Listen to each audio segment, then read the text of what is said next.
So before 2017, the absolute best AI models we had for handling sequences of data all fundamentally worked in the exact same way. They read data one step at a time. Now, that seems incredibly intuitive, right? I mean, it's how we read. But that single design choice created a massive bottleneck. It caused this whole cascade of failures that made models painfully slow to train, incredibly forgetful over long inputs, and notoriously difficult to optimize. We're going to look at exactly why that happened, and why the transformer was eventually created to completely tear down that constraint. To really get why this was such a problem, we first have to look at the data itself. A lot of data inherently has an order to it, and that order is everything. We're talking about sequential data. A sentence is just a sequence of words. A weather forecast is a sequence of atmospheric states. A satellite time series, just a sequence of images over time. In all of these examples, if you change the order, you change the meaning entirely.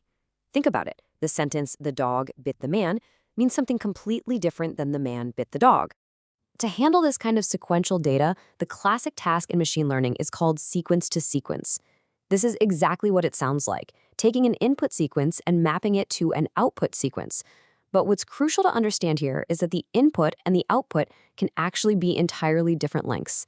The ultimate benchmark task for this, and actually the exact one used in the original Transformer paper, is machine translation. Think taking an English sentence as the input and producing an Italian sentence as the output. Before 2017, the absolute state-of-the-art for this sequence-to-sequence work was a recurrent neural network, or an RNN. To picture how an RNN works, imagine a human translator who has to sit there and listen to a completely full sentence before speaking a single word. They have to perfectly hold the meaning of everything they just heard strictly in order before they can even start producing their output. The way an RNN achieved this kind of memory was by holding what's called a hidden state. You can just think of a hidden state as a vector that acts as the model's running memory of everything it's seen so far in the sequence. It processes the sequence exactly one token at a time, continually updating this memory as it goes. Let's actually look at how this builds mathematically. At any given step, we'll just call it step t, the network takes two things. It takes the hidden state from the previous step, and it takes the current input token. It combines them to produce a brand new hidden state. That new state then becomes the memory for the very next step. And here is the absolutely crucial point. The network reuses the exact same set of weights at every single step. That's literally what the word recurrent means here. It's the same small network applied over and over again as it moves down the sequence. So, if you have a 100-word sentence, the network has to run 100 times in strict order. It's exactly like a game of telephone. Imagine each person hears the message from the person right before them, adds their own word, and passes it on. Nobody down the line ever hears the original message directly. They only get what was passed to them from the immediate previous step. And this brings us to the first catastrophic problem with this architecture. You literally cannot parallelize it. Mathematically speaking, step 5 cannot begin until step 4 completely finishes, because step 5 desperately needs step 4's hidden state.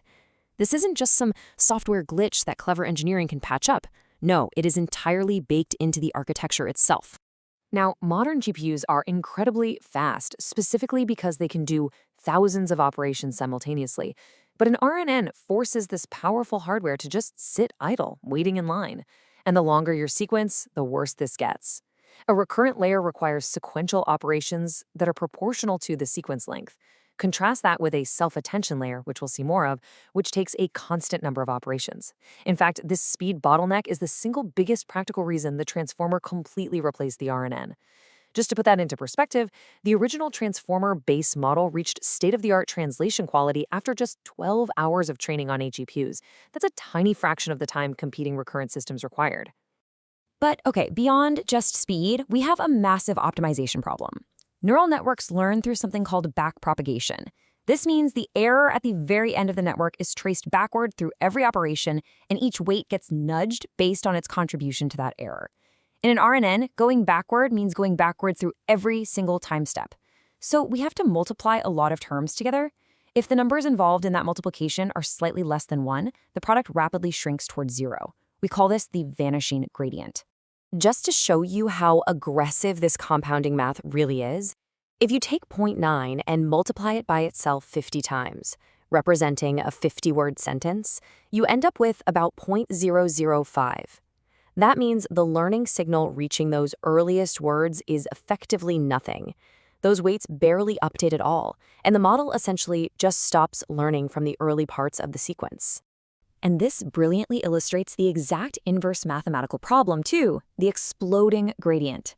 This happens when the numbers you're multiplying back through the time steps are slightly greater than 1. Instead of shrinking to 0, the product literally explodes toward infinity. This causes huge, completely erratic weight updates that totally destabilize your training. Again, the math here is pretty eye-opening. If you take a value of just 1.1 and multiply it by itself 50 times, it explodes into roughly 117. Suddenly, your updates are utterly unusable. To really cement this, think back to our line of 50 people passing a message.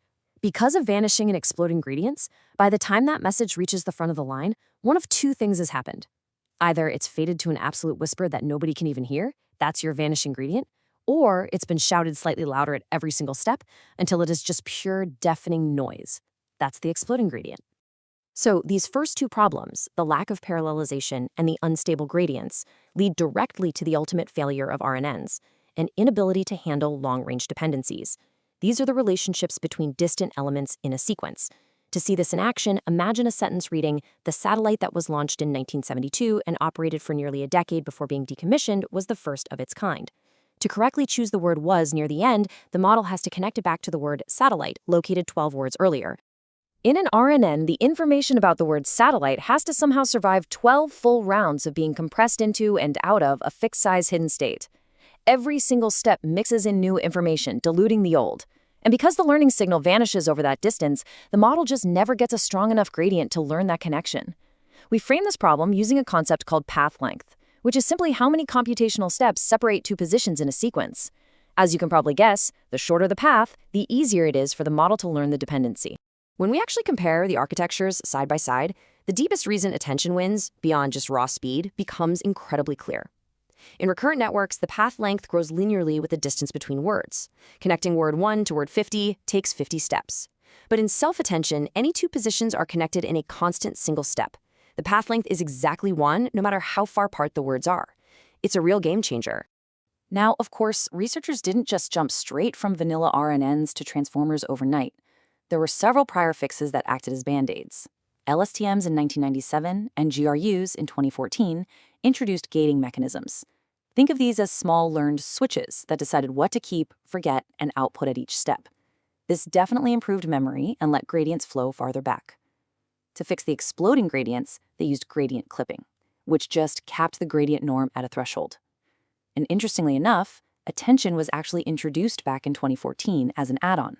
It let the decoder look back at all encoder states and weight the relevant ones, which worked really well. But the critical flaw remained. These were all still bolted onto a sequential recurrent backbone. The parallelization problem was completely untouched. And that brings us to the massive paradigm shift. The 2017 insight was beautifully simple but incredibly profound. Remove recurrence entirely and just keep attention. Stop processing the sequence step by step. Instead, process every position in the sequence at the exact same time. Attention lets every position look directly at every other position in a single operation. This entirely removes the sequential bottleneck. It shortens every single path length to 1, and it finally makes full GPU parallelization possible. But by solving the parallelization problem, by processing everything simultaneously, we introduce a massive paradox. If the model looks at every word at the exact same time, how does it know what order the words were originally in? How does it know that the dog bit the man isn't the man but the dog? Well, that is the foundational question of positional encoding, and it's exactly what we'll need to figure out next.